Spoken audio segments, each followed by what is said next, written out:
வணக்கம் friends, welcome to Saranya kitchen. இன்றைக்கி நம்ம வந்து பூண்டு சட்னி எப்படி ரொம்ப டேஸ்ட்டாக பண்ணுறதுன்னு பார்க்க போகிறோம். வாங்க எப்படி செய்கிறதுன்னு பார்க்கலாம்.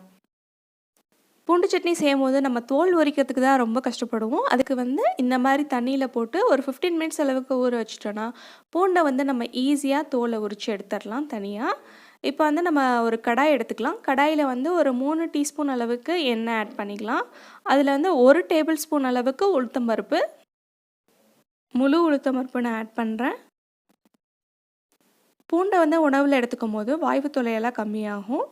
இப்போ நான் வந்து 3 காஞ்ச மிளகா உடச்சி இதில் ஆட் பண்ணுறேன்.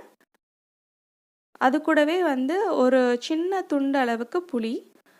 இப்போ வந்து உளுத்தம்பருப்பு நல்லா பொன்னிறமாக வர வரைக்கும் நம்ம லைட்டாக ஃப்ரை பண்ணிக்கலாம். இப்போ அது கூடவே ஒரு மீடியமான தக்காளியை வந்து நம்ம ரஃப்பாக சாப் பண்ணி இதில் ஆட் பண்ணிடலாம். தக்காளி வந்து நல்லா சாஃப்ட் ஆகிற வரைக்கும் நம்ம வதக்கணும். சாஃப்ட் ஆகிடுச்சு. இப்போ நம்ம வந்து உரிச்சு வச்சுருக்க பூண்டு எல்லாத்தையும் இதில் சேர்த்துடலாம். இப்போ இதை வந்து 2லேருந்து 3 நிமிஷம் வரைக்கும் நம்ம இந்த மாதிரி வதக்கி எடுத்துக்கலாம். தேவையான அளவுக்கு உப்பு ஆட் பண்ணிக்கலாம். இப்போ இது ஆறினோன்னே நம்ம மிக்ஸி ஜாரில் வந்து போட்டு நம்ம நல்லா அரைச்சி எடுத்துக்கலாம். இப்போ அதே கடாயில் வந்து நம்ம 1 டீஸ்பூன் அளவுக்கு எண்ணெய் ஆட் பண்ணி எண்ணெய் சூடானதும் அதில் வந்து கடுகு போட்டுக்கலாம். கடுகு பொரிஞ்சதும் நம்ம வந்து 1/4 டீஸ்பூன் அளவுக்கு உளுத்தம்பருப்பு, உடச்சி விட்ட உளுத்தம்பருப்பு நான் ஆட் பண்ணுறேன். அது கூடவே கொஞ்சமாக வந்து கருவேப்பிலை ஆட் பண்ணிக்கலாம்.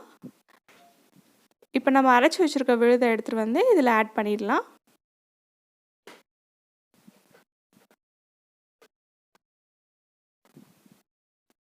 இதில் வந்து மிக்ஸி ஜாரில் வந்து கொஞ்சமாக தண்ணி ஆட் பண்ணி இந்த மிக்சியில் ஒட்டியிருக்க அந்த சட்னியும் சேர்த்து இதில் கடாயில் ஆட் பண்ணிக்கலாம். ரொம்ப தண்ணி ஆட் பண்ண வேணாம். இப்போ வந்து ஒரு 1லேருந்து 2 நிமிஷம் வரைக்கும் நம்ம வந்து சட்னியை வந்து நம்ம குக் பண்ணணும். இப்போ நம்ம வந்து குக் பண்ணும்போது நம்ம சட்னியோட கலர் வந்து லைட்டாக மாறும். அதே மாதிரி அதோட கன்சிஸ்டன்சியும் மாறும். கொஞ்சம் திக்காக கலர் மாறினோன்னும் இந்த மாதிரி மாறினோன்னே நம்ம வந்து சட்னியை வந்து நம்ம சர்விங்க்கு ட்ரான்ஸ்ஃபர் பண்ணிடலாம்.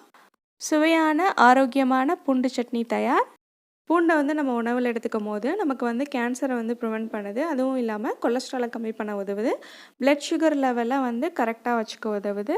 அப்புறம் சளிக்கெல்லாம் இது ரொம்ப நல்லது. செரிமானத்துக்கும் ரொம்ப ரொம்ப சிறந்ததாக இருக்கும் பூண்டு.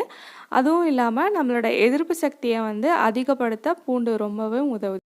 நன்றி. இந்த வீடியோ உங்களுக்கு பிடிச்சுன்னா லைக் பண்ணுங்கள். மறக்காமல் அந்த பூண்டு சட்னியை ட்ரை பண்ணி பார்த்துட்டு உங்களோட ஃபீட்பேக் கமெண்ட்டை எனக்கு சொல்லுங்கள்.